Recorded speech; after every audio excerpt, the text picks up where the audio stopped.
Bismillahirrahmanirrahim. Assalamualaikum warahmatullahi wabarakatuh.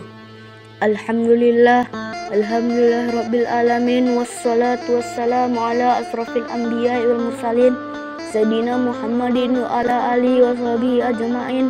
Rabbi israh li sadri wa yassir li amri wahlul 'uqdatam min lisani yafqahu qawli, amma ba'du.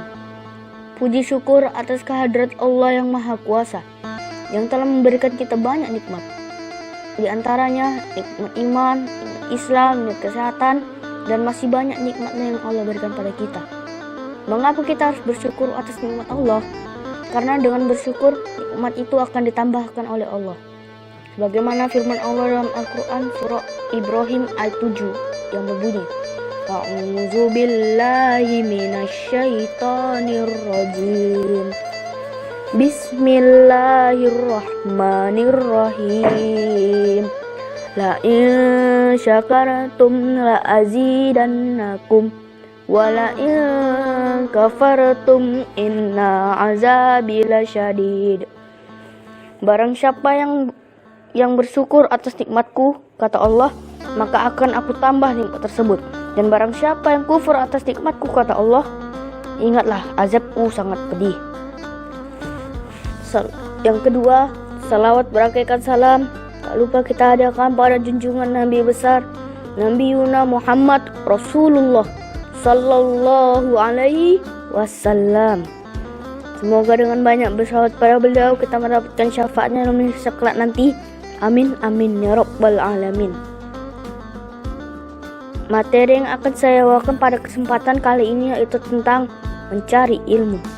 Ketahuilah, mencari ilmu itu wajib bagi kaum muslimin dan muslimat, sebagaimana sabda Nabi sallallahu alaihi wasallam, "Thalabul ilmi fariidatun 'ala kulli muslimin wal muslimat." Mencari ilmu itu wajib bagi orang Islam laki-laki dan perempuan. Mengapa Rasulullah mewajibkan kita mencari ilmu? Karena ilmu sangat penting dalam kehidupan ini.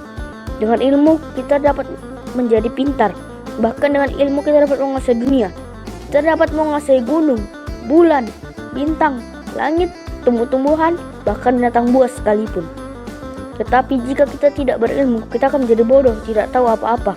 Bahkan kita akan menjadi makhluk terendah di antara makhluk-makhluk Allah yang lain. Dengan ilmu pula kita akan sukses di dunia dan di akhirat. Sebagaimana sabda Rasulullah sallallahu alaihi wasallam, "Man arada dunya fa alaihi bi ilmi, wa man arada al-akhirati fa alaihi bi ilmi, wa man aradahuma fa alaihi bi ilmi." Barang siapa yang ingin sukses di dunia, hendaklah ia berilmu. Barang siapa yang ingin sukses di akhirat, hendaklah ia berilmu. Dan barang siapa ingin sukses di antara keduanya, hendaklah ia berilmu. Dari hadis di atas diterangkan, jika kita ingin sukses di dunia dan akhirat, harus dengan ilmu. Dan orang-orang yang berilmu akan Allah tinggikan derajatnya. Sebagaimana firman Allah dalam Al-Quran surah Al-Mujadalah 11. A'udzu billahi minasyaitonir rajim. Bismillahirrahmanirrahim. Yarfa'illahu allazina amanu minkum wallazina utul ilma darajat. Wallahu bima ta'maluna khabir. Artinya, Allah meninggikan orang-orang yang beriman di antaramu dan orang-orang yang diberi ilmu hingga ke beberapa derajat, dan Allah Maha mengetahui apa yang kamu kerjakan. Dari ayat di atas jelas, orang yang berilmu akan tinggi derajatnya. Semoga kita termasuk orang-orang yang tinggikan derajatnya oleh Allah. Amin amin ya rabbal alamin. Sekian yang dapat saya sampaikan. Terima kasih atas perhatiannya dan mohon maaf atas segala kesalahannya. Wabillahi taufik wal hidayah. Burung irian, burung cendrawasih. Cukup sekian, terima kasih. Wassalamualaikum warahmatullahi wabarakatuh. Bismillahirrahmanirrahim. Assalamualaikum warahmatullahi wabarakatuh. Innal hamdalillah nahmaduhu wa nasta'inu wa nastaghfiruh wa na'udzu billahi min syururi anfusina wa min sayyiati a'malina. May yahdihillahu fala mudhillalah wa may yudlil fala hadiyalah. Asyhadu an la ilaha illallah wahdahu la syarikalah wa asyhadu anna Muhammadan abduhu wa rasuluh. Amma ba'du. Pertama-tama Marilah kita panjatkan puja dan puji syukur atas kehadirat Allah yang Maha Kuasa yang telah memberikan kita banyak nikmat. Di antaranya nikmat iman, Islam, kesehatan, keselamatan, dan masih banyak nikmat-nikmat lain yang telah Allah berikan pada kita. Sehingga kita tidak dapat mampu menghitung nikmat-nikmatnya. Bagaimana firman Allah dalam Al-Quran surah Luqman ayat 27. A'udzu billahi minasyaitonir rajim. Bismillahirrahmanirrahim. Walau anna ma fil ardi min syajaratin aqlamu wal bahru yamudduhu min ba'di sab'atu abhurin ma nafidat kalimatullah innallaha azizun hakim.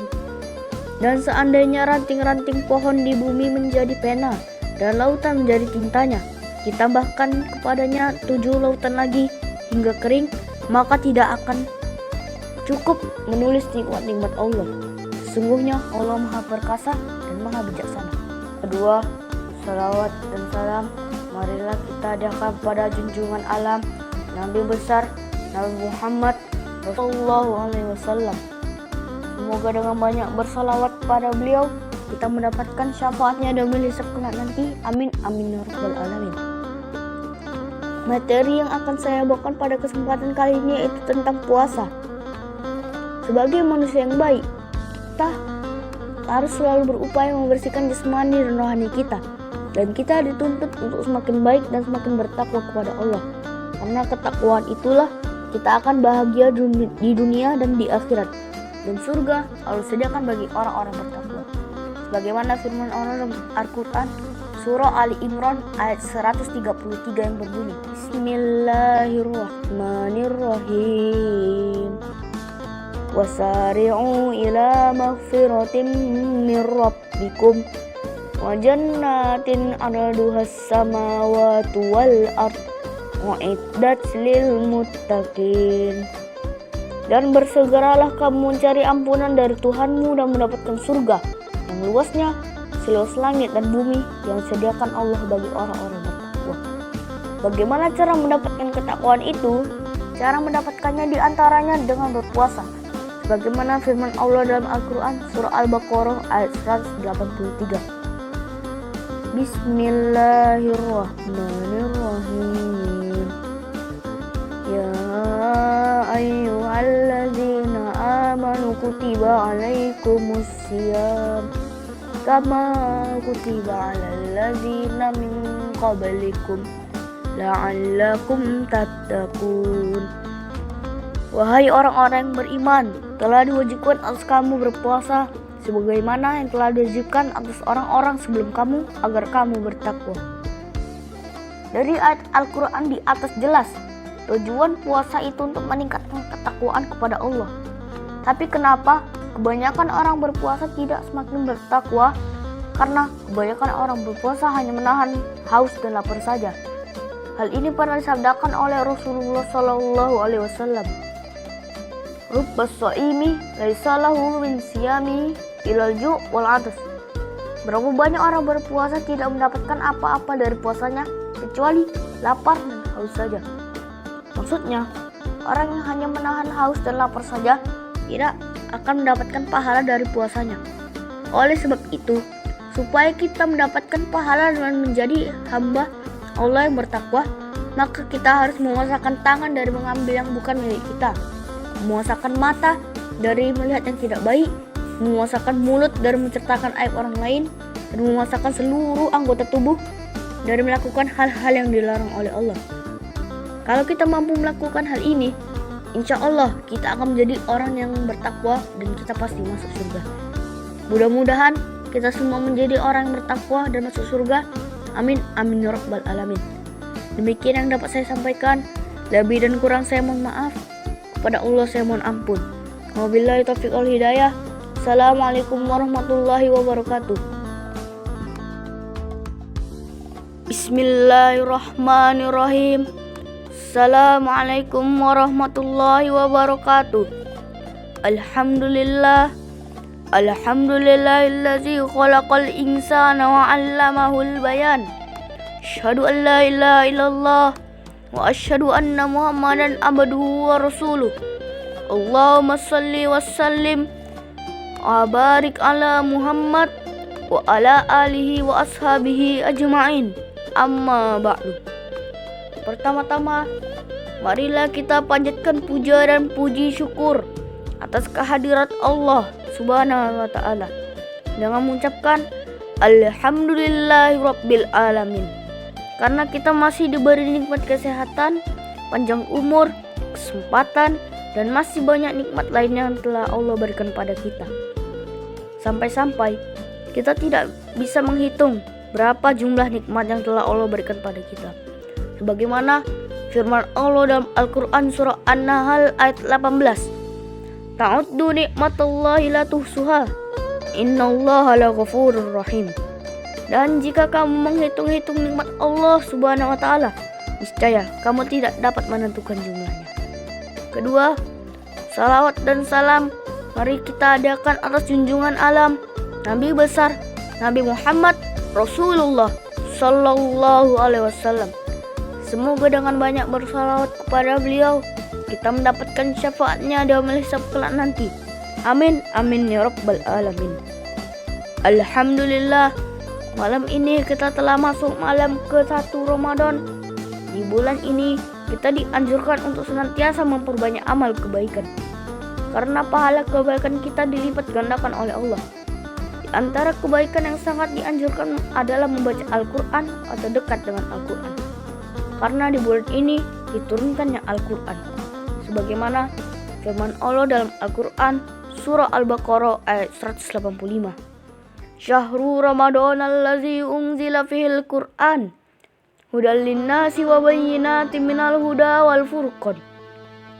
Bulan Ramadan adalah bulan turunnya Al-Quran sebagaimana petunjuk bagi manusia dan penjelasan-penjelasan tentang petunjuk dan pembeda antara yang benar dan yang batil.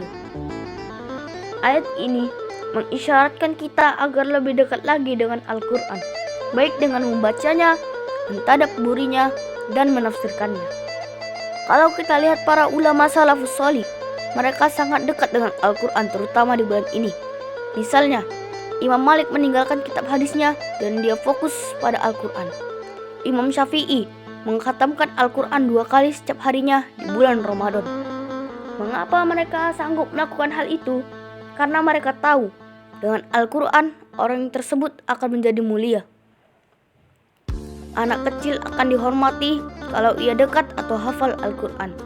Seorang budak akan dimuliakan kalau ia bersahabat dengan Al-Quran. Bahkan kulit kambing pun akan dicium kalau ia melekat dengan Al-Quran.